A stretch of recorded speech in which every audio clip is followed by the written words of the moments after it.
Assalamualaikum warahmatullahi wabarakatuh. Hari ini saya Muhammad Izzat Haziq bin Muhammad Mogut dari unit Bahasa Melayu 2 akan membentangkan tentang tugasan 2. Jadi saya akan menerangkan tentang simpulan bahasa. Jadi simpulan bahasa ini ialah dua perkataan yang berlainan maksud dan ia digabungkan seterusnya menjadi maksud yang sama. Jadi, simpulan bahasa yang pertama yang saya pilih untuk terangkan ialah alas perut. Maksud daripada simpulan bahasa ini ialah makan sedikit untuk menahan lapar. Jadi, contoh ayat yang dapat diberikan ialah kita perlulah mengalas perut kita sebelum keluar berjoging dan bermain. Simpulan bahasa yang seterusnya saya pilih ialah anak angkat. Jadi, anak angkat ini bermaksud anak yang dijadikan sebagai anak sendiri. Simpulan bahasa yang seterusnya ialah angkat kaki. Angkat kaki ini membawa maksud meninggalkan sesuatu tempat kerana sebab tertentu. Jadi, sebab-sebab angkat kaki ini boleh dibahagikan kepada sebab positif dan sebab-sebab negatif. Seterusnya, saya beralih kepada simpulan bahasa yang bermula dengan huruf B, iaitu batu api. Batu api ini ialah orang yang suka menghasut demi menimbulkan pergaduhan ataupun perbalahan. Jadi, kita seharusnya meninggalkan sifat batu api ini kerana ia akan membuat kita dibenci oleh masyarakat. Jadi, simpulan bahasa yang seterusnya ialah bulat hati.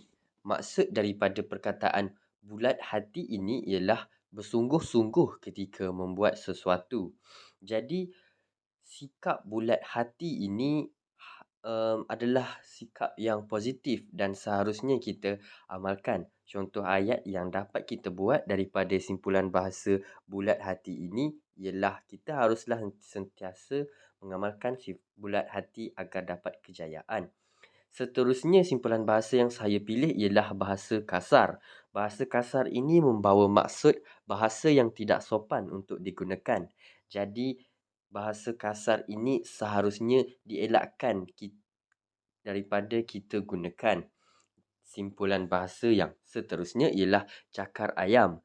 Maksud kepada simpulan bahasa cakar ayam ini ialah tulisan yang buruk. Cakar ayam ini kebiasaannya digunakan untuk menggambarkan tulisan para pelajar yang buruk. Jadi, simpulan bahasa yang seterusnya ialah durian runtuh. Durian runtuh ini membawa maksud mendapat keuntungan yang tidak disangka. Jadi, durian runtuh biasanya kita gunakan dalam mendapat rezeki yang tidak dijangka, iaitu kita dapat rezeki itu tanpa kita keluarkan sebarang usaha ataupun titik peluh. Seterusnya, simpulan bahasa yang saya guna untuk terangkan ialah cepat tangan.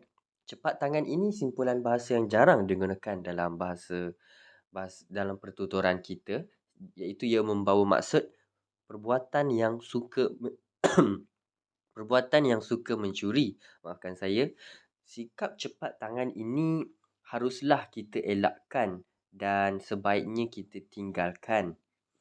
Seterusnya, simpulan bahasa yang saya pilih ialah dapat terpijak.